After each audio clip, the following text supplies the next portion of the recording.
Soyez la bienvenue sur cette vidéo un peu spéciale sur la chaîne, où je vais donc vous donner mon avis sur le manga et l'anime L'Attaque des Titans. Ce sera donc comment j'ai vécu ma découverte de l'Attaque des Titans. Et donc arrive bien sûr cette fin de saison, je pense qui a marqué tout le monde, hein, et qui en plus, après le générique, c'est il y a des titans dans les murs. What the fuck, quoi. T'en restes là, et l'animé, la suite, je crois, a mis 4 ans à sortir derrière, donc...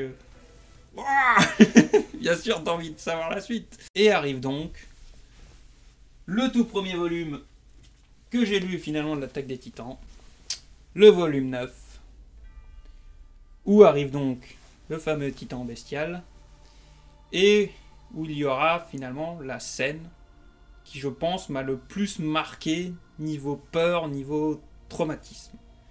C'est-à-dire celle où Zakaria se fait choper par le titan bestial. Et que c'est la première fois qu'on voit un titan parler. Et pourtant c'est le titan bestial, hein. Le titan bestial, je trouve son design un peu ridicule, enfin grotesque on va dire plutôt. Et d'ailleurs c'est quelque chose qui un peu dans l'ensemble se retrouve chez les titans, hein. Je trouve pas les titans esthétiquement beaux, à part peut-être celui-là justement des reines, dont j'adore la tronche, et celui-là de... Le titan cuirassé, donc je trouvais plus le nom, je sais... Ces deux-là, effectivement, eux, j'adore leur style. Et tous les autres, bon, si le titan féminin était sympa aussi, mais voilà. Globalement, les titans, ils ont quand même globalement des sales gueules, et je pense que c'est voulu, hein. Notamment quand on sait l'anecdote que les titans, qu'apparemment Hajime Isayama en aurait eu l'idée en voyant des gens bourrés dans la rue, hein. C'est vrai qu'on peut retrouver ça dans leur comportement. Mais donc, c'est cette fameuse scène où Zakaria se fait choper par le titan bestial et que celui-ci le questionne et qui sait pas quoi lui répondre. T'as un putain de titan devant toi, je sais pas combien de mètres, qui en plus te parle, je savais pas que c'était possible, qui te chope ton équipement, et voilà, il le laisse à la merci ensuite des autres titans.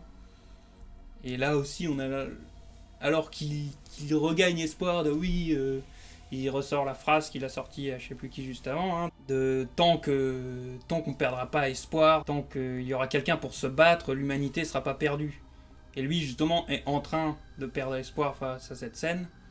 Donc alors qu'il retrouve la force d'essayer de se combattre, bah là, le titan bestial, oh bah c'est bon, allez-y, pouffez-le. Et on assiste à sa mort page par page, quoi. Et ouais, je sais pas pourquoi c'est celle-là qui m'a le plus marqué, mais pour moi, c'est vraiment celle-là, la scène qui m'a fait le plus peur, on va dire, ou traumatisé, au niveau de ce qu'on y voit, quoi. Et, assez étrangement, c'est dans le manga que ça m'a marqué comme ça. Après, pour la suite, je suis plus très sûr. À mon avis, j'avais pas dû lire les mangas dès qu'ils étaient sortis, ou j'avais pas eu les sous pour les acheter, je ne sais pas. Ou peut-être que entre temps la saison 2 était sortie. Mais je pense que le reste je l'ai vu en animé. Mais je vous avoue que je suis plus sûr. Mais en soi, c'est pas forcément ce qu'il y a de plus important. Ce qui arrive alors, c'est on va suivre les autres personnages pendant que finalement ils étaient en train d'essayer de choper le titan féminin de leur côté. Donc Connie, Krista, Reiner, Bertolt et Ymir. C'est là encore que le manga va nous laisser des tonnes d'indices. Ce qui va arriver pour la suite. Et c'est toujours hallucinant. Et bien sûr, la scène où Connie va aller à son village et qu'on va voir ce qu'on sait assez vite, qu'on comprend nous assez vite que c'est sa mère transformée en titan. Je sais pas, cette scène est vraiment aussi magistrale. Tu vois qu'il est en train de comprendre machin, et Reiner qui essaye de lui cacher la vérité, suivi d'Ymir. Et je pense que les deux le font parce qu'ils veulent pas le voir péter un plomb. Parce qu'ils voient qu'il est sur le bord de devenir fou, Connie. Et je pense que là, les deux leur cachent volontairement la vérité pour ça. Parce qu'arrive bien sûr après la révélation d'Ymir, qui était amenée par le fait qu'elle pouvait lire ce qui avait marqué sur la boîte de thon, si je ne m'abuse, qui est Ymir, et donc aussi une titan. Peut se transformer en titan. On suivra d'ailleurs bien la relation entre Krista et elle, et le fait que du coup, Krista ne s'appelle pas Krista, mais C'est à partir de ce moment-là qu'on le saura. Mais tout ça sera bien vite éclipsé par une autre révélation qui est faite dans le background. C'est-à-dire qui est fait dans le fond. Et je trouve que c'est du génie. C'est du pur génie. La révélation que Reiner et Bertholdt sont respectivement les titans cuirassés et les titans colossales est fait dans le background. Et c'est sublimé par l'animé. Mais l'idée est présente dans le manga. Et il y a vraiment cet effet qui va arriver plusieurs fois quand on lit le manga. Tu lis la page, tu passes à la suivante et attends. Est-ce que je viens bien de dire ce que je viens de lire? Et là, c'est sublimé dans l'animé, quoi. La discussion avec Andy qui est en train de donner des ordres, elle parle un peu à tout le monde, machin. Et en même temps que t'as cette discussion, t'as les deux autres derrière. Oui, en fait, on est le titan colossal, le titan cuirassé, c'est nous qui avons foutu le monde dans la merde il y a 5 ans, machin. Et là, pareil. Quand tu vois ça dans l'animé, t'es... Non mais, attends. Est-ce que je viens bien de lire ce que je viens de lire? Je peux toujours te dire, bon, vu que je regardais ça en japonais, ils sont bourrés dans la traduction, j'en sais rien, j'ai mal lu. Tu vois, j'ai bugué, qu'est-ce qui s'est passé? Et franchement, je trouve que c'est du génie.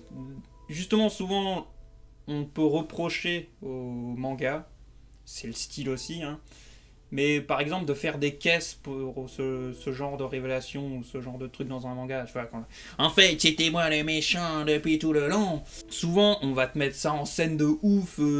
Tout va être concentré sur cette révélation, la caméra, tout ça, la musique, tout ça. Et du coup, de faire ça finalement dans le fond, là, dans le background, c'est une bouffée d'air frais, j'ai envie de dire, qui encore rend ce manga unique à mes yeux, quoi, que... C'est putain un truc de aussi important que ça, c'est finalement fait dans le background. Et c'est encore, je trouve, quelque chose qui pourrait faire plus réaliste. C'est que c'est pas romancé, si vous voulez, comment on apprend ça.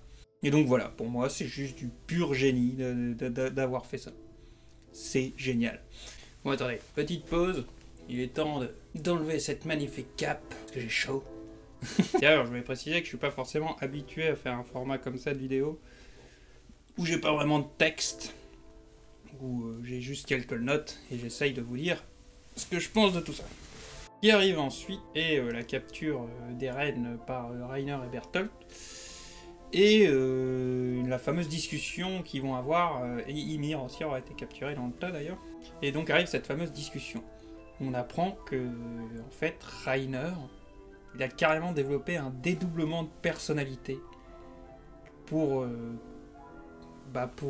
accepter les horreurs qu'il a fait et qu'en fait il est en train de se rendre compte que les gens là dans les murs, c'est pas ce qu'ils croyaient.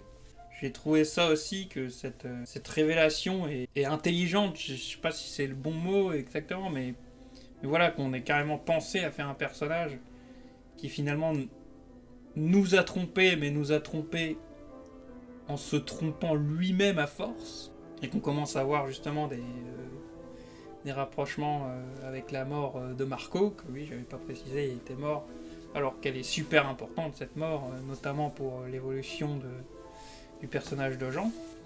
Mais du coup, voilà, encore une fois, je trouve que ce passage du manga est super intelligent de nous avoir fait un personnage comme ça. Surtout que le personnage de Reiner est vraiment, je pense, l'un des meilleurs du manga, quoi. Et il y a toute une discussion là, avec Ymir, Reiner et Bertholdt, où il y a tellement d'informations, mais d'informations incomplètes pour nous, et qui fusent. Et du coup, il y a trop de choses à vraiment enregistrer. À part qu'on, bien sûr, on commence à s'en douter que des gens peuvent être transformés en titans, et que il y a... Enfin, Reiner et Bertholdt, pourquoi ils font ça? C'est qu'il y a une autre entité, on va dire, derrière les murs, qui leur a demandé de faire ça. Et après, on capte vraiment pas l'étendue de toute la chose encore à ce moment-là. Et donc, alors que le bataillon d'exploration vienne essayer de récupérer Eren et Ymir, et qu'on a donc découvert que Reiner et Bertholdt sont des titans, et donc quelque part des monstres, arrivent ces fameux chapitres où on se rend compte qu'en fait, ce sont nos héros qui sont les plus monstrueux dans ces chapitres. Je pense à tout ce qu'ils disent à Bertholdt et à Reiner quand ils se mettent dessus. le regard que fait Mikasa, le regard de ouf qu'il a pour le coup, et était aussi plus réussi dans l'animé. Regard de ouf qu'elle fait à Bertholdt parce qu'il veut pas lui rendre Eren. Et ensuite Armin qui est à côté là aussi de Bertholdt et qui réfléchit comment il peut faire qu'il leur rende Eren. Donc il se rappelle de ce que lui a dit le Major Erwin. Il me semble que c'est lui qui lui a dit ça. Il me semble le message c'est en gros pour faire des grandes avancées, pour faire des grandes choses, il faut accepter de faire des sacrifices pour ça quoi. Et donc qu'est-ce que Armin sacrifie à ce moment-là pour moi? C'est son humanité. En trompant à ce point-là Bertholdt, en lui mentant ouvertement, j'ai envie de dire, en lui mentant, en jouant sur sa pitié et son amour pour Annie, vu que lui il est amoureux d'Annie, bah là pour moi Armin devient lui aussi un monstre en gros, parce qu'il sacrifie son humanité à ce moment-là. C'est ça qu'il sacrifie. Et voilà, j'ai trouvé que c'était encore super fort ce que nous raconte là Hajime Isayama, quoi. Alors qu'on se rend compte que les autres ce sont des monstres, bah en fait nos héros le deviennent aussi dans ces chapitres là quoi. Et s'ensuit bien sûr ce passage fou du Major Erwin qui alors qu'il est en train de se faire bouffer le bras par un titan est encore là à donner ses ordres. Susume! Magnifique. Non mais Erwin de toute façon ce personnage, j'en parle sûrement pas assez dans la vidéo, des personnages seul à seul, mais clairement, le Major Erwin, c'est un personnage qui défonce, quoi. Enfin, il est juste parfait aussi, quoi. Et le désespoir sur la fin de toute cette baston, là, où Reiner leur envoie des titans en les balançant sur la gueule, machin. Et Hannes, qui est là, et qui se retrouve face au titan qui a bouffé la mère d'Eren. Et Eren qui est aussi devant, et qui n'arrive pas à se transformer. Et qui assiste à nouveau, techniquement à la même scène, sauf qu'au lieu de voir sa mère se pouvoir bouffer, il voit Hannes se faire bouffer. Et cette scène, qui les plus minutieux et les plus observateurs seront, dont on a déjà vu un bout, qui est un gros indice pour la suite de l'histoire aussi, j'ai envie de dire. Et donc voilà, s'ensuit ce pétage de plomb de Eren, qui est aussi magistral, je sais pas comment le dire, de voir que rien n'a changé, tu n'as rien changé, espèce d'imbécile, machin, tout ça. Le désespoir du personnage à ce moment-là, quoi. Avec cette discussion ensuite que lui sort Mikasa, je sais pas, tout est vraiment super beau dans ces scènes, on est vraiment... Le désespoir est au plus bas, et ce que lui dit Mikasa est tellement beau finalement aussi. Soit quoi, il lui rétorque pour l'écharpe, on fera ça, enfin je suis prêt à le refaire, je sais plus comment il le dit exactement, mais pour ensuite qu'il essaye de donner une patate dans le titan, et c'est là qu'on se rend compte que, bah, on sait pourquoi sur la suite, hein, il arrive à donner des ordres au titan, donc à les retourner vers ses ennemis plutôt que vers ses amis, qui étaient sur le point de tous se faire buter. Et donc voilà, arrive encore un mystère de ouf en fin de saison. Comment Eren a fait ça? Qu'est-ce que c'est ce délire? Qu'est-ce que l'axe? Que Reiner va finir par en parler à ce moment-là. Donc voilà, là encore, la saison 2 se finit sur un final magistral et relance des mystères derrière qui... Bah, voilà, envoyez la saison 3, là c'est bon. Et que là, pour le coup, alors que beaucoup des trucs d'avant, j'ai plutôt dit que l'anime avait mieux géré la chose, je trouve, que le manga.